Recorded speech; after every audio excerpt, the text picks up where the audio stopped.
Hello, नमस्कार. आपणा सर्वांना दीपावलीच्या खूप खूप शुभेच्छा. आणि आज आपण साजरा करत आहोत धनत्रयोदशी, दिवाळीचा दुसरा दिवस, पण खऱ्या अर्थाने सर्वात मौल्यवान दिवस. लोक धनाची पूजा करतात, पण खरी धनत्रयोदशी म्हणजे आरोग्याचं आणि आयुष्याचं पूजन. कारण आरोग्य असेल तर धन आपोआप येतं, पण धन असेल, आरोग्य जर नसेल तर काहीच कामाचं नाही. आता धनत्रयोदशीचा अर्थ आणि त्यामागची कथा काय आहे हे आपण जाणून घेऊया. धन म्हणजे संपत्ती आणि त्रयोदशी म्हणजे 13वी तिथी. पण इथलं धन म्हणजे केवळ पैसा नाही, तर आरोग्य, प्राणशक्ती आणि आत्मबल हेच खरं धन आहे. पुराण कथेनुसार या दिवशी भगवान धन्वंतरी समुद्र मंथनातून प्रकट झाले. त्यांच्या हाती होतं अमृत कुंभ, म्हणजे आयुष्य आणि आरोग्याचं प्रतीक. म्हणून या दिवशी आरोग्य देवता धन्वंतरीची पूजा केली जाते. अनेक ठिकाणी आयुर्वेद दिन म्हणूनही धनत्रयोदशी साजरी केली जाते. भारतीय संस्कृतीने नेहमी सांगितलं आहे, आरोग्य हेच सर्वात मोठं भाग्य आहे. म्हणून आरोग्य जपणं खूप आवश्यक आहे. आता बघूया स्कंद पुराणातील धनत्रयोदशीचे महत्त्व. वैष्णव खंडामध्ये यमराज म्हणतात की कार्तिक कृष्ण त्रयोदशीला घराच्या दारावर मंत्राने दिवा लावल्याने मृत्यू, काळ आणि स्वतः यमालाही प्रसन्न केलं जातं. आख्यायिका अशी आहे की भगवान विष्णूने आपल्या वामन अवतारामध्ये बळीराजाकडे 3 पावले जमीन मागितली. बळीने वरदान दिले की जे 3 दिवस दिवे लावतील त्यांच्या घरामध्ये लक्ष्मी कायमचा वास करेल. आता अग्निपुराणात दिवाळीबद्दल काय सांगितलेलं आहे बघा. अग्निदेवांनी वसिष्ठांना सांगितलं की कार्तिक महिन्यात मंदिरात किंवा ब्राह्मणाच्या घरी दिवे दान केल्यानं इच्छित फळ मिळतं. यामुळे दृष्टी, दीर्घायुष्य, संपत्ती, पुत्र आणि सौभाग्य प्राप्त होतं.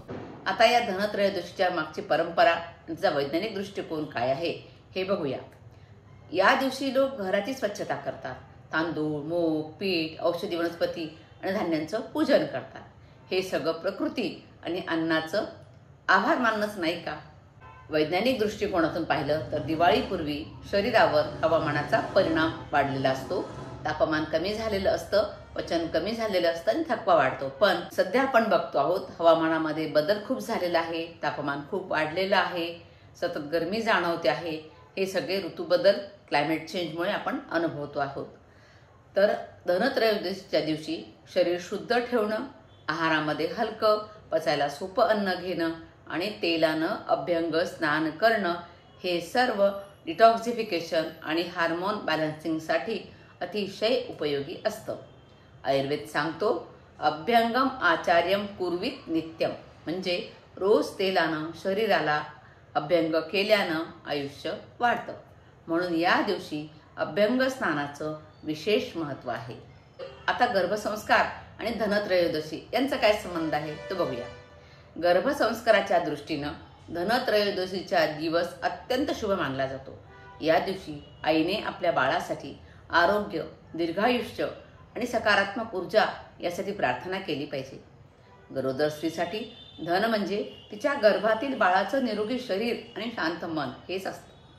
या दिवशी धन्वंतरी मंत्राचं पठण करावं, दीप प्रज्वलन करावं आणि आयुर्वेदिक औषधी वनस्पतींचं दर्शन घ्यावं. हे सर्व बाळाच्या मनावर शांती आणि कृतज्ञतेचा संस्कार करतात. गरोदर आईने या दिवशी स्वतःच्या आरोग्याकडेही लक्ष दिलं पाहिजे. पौष्टिक आहार घेतला पाहिजे, भरपूर पाणी पिलं पाहिजे आणि मन शांत ठेवलं पाहिजे. हीच खरी पूजा म्हणता येईल. आता आधुनिक काळामध्ये या धनत्रयोदशीचा काय अर्थ आहे तो बघूया. आजच्या काळात आपण आरोग्याकडे रुग्ण झाल्यावर लक्ष देतो. आयुर्वेदाचं प्रयोजन काय आहे तर स्वस्थस्य स्वास्थ्य रक्षणम, आतुरस्य विकार प्रशमनम. स्वस्थ व्यक्तीच्या आरोग्याचं रक्षण करायचं आणि रोगी झालेल्या रुग्णाचं चिकित्सा करायची हे प्रयोजन आहे. म्हणजे स्वस्थ व्यक्तीचं स्वास्थ्य जपून ठेवायचं हे आयुर्वेदाचं प्रयोजन आहे. पण आपण काय करतो की आजार झाल्यानंतर आपण शरीराकडे लक्ष द्यायला लागतो. पण आपल्याला धनत्रयोदशी काय शिकवते बघा. रुग्ण होण्यापूर्वी आरोग्याची काळजी घेणं हीच खरी पूजा आहे.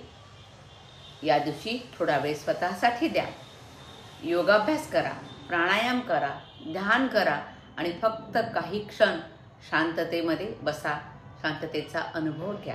कारण शांत मन आणि संतुलित शरीर हेच खरं अमृत आहे. जेव्हा शरीर आणि मन हे बॅलन्स असतं तेव्हाच घरामध्ये सुख, समृद्धी आणि आनंद येत असतो. तर या धनत्रयोदशीला केवळ धन नव्हे तर आरोग्य, संतुलन आणि आयुष्याचं पूजन करा.